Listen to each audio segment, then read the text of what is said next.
David, you're not a fan of expectations. Why is that? Expectations are what really fuels the business world. I expect this, I expect that. But really, when you take a look at what expectations are, it's all about what someone wants. It's what someone wants of you.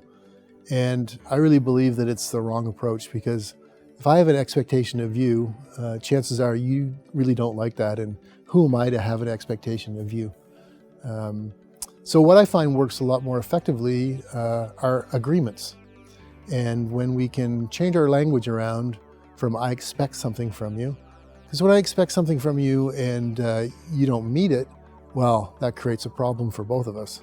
Whereas if you and I have an agreement, chances are that you're going to want to honor your agreement, and I will want to honor my agreement with you as well. And the reason why that is because when you and I make an agreement, usually I end up actually helping you with something so you can help me with something. So it's mutually beneficial, whereas an expectation is simply me expecting something from you. And so could you give an example of how you could turn something that's maybe typically very expectation oriented and tends to be, we could say, like more troublesome when you're trying to go through it, and how you could switch it into an agreement oriented one? Yeah. One example would be the forecast schedule. I need your forecast by the 28th day of the month by noon. And that's my expectation. It's on the schedule. I've sent it to everybody, and I expect to get the forecast by the noon on the 28th. Well, if I don't get the forecast from you, which is usually the case because you're too busy or you didn't complete it in time, I'm going to be disappointed. So I want to turn that around, and I want to find out from you what you would need. I'll tell you that I need to get the forecast done and submit it to corporate, and I need your forecast by the 28th at noon, but what would it take for you to actually be able to do that? What do you need from me?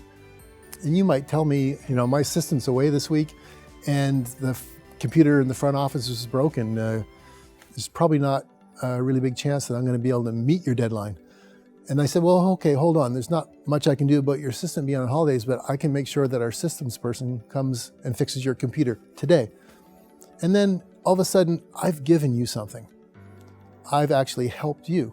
So now you're much more likely to want to help me.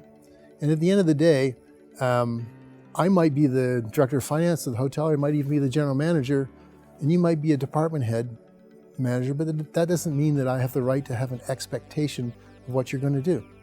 And by creating an agreement, it's much more effective, and it's much more of a teamwork type of approach, rather than me kind of lording it over you as your boss. Another thing that's really important too about agreements is, let's say you don't make your forecast submission on the 28th at noon. I can say to you, what's wrong with our agreement, rather than what's wrong with you? Because maybe our agreement is not strong enough, and maybe you actually need something else. Maybe you need more help. Maybe you need some training. So if I make the agreement wrong rather than you, our chance to have a really good relationship is a lot better.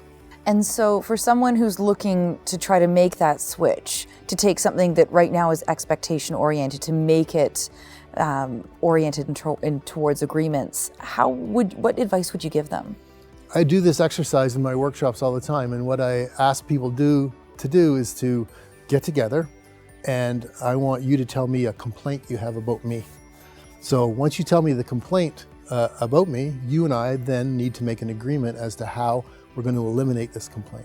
So by making that agreement about eliminating the complaint, I'm going to tell you what I need from you, and you're going to tell me what you need from me. And that's the basis of the agreement.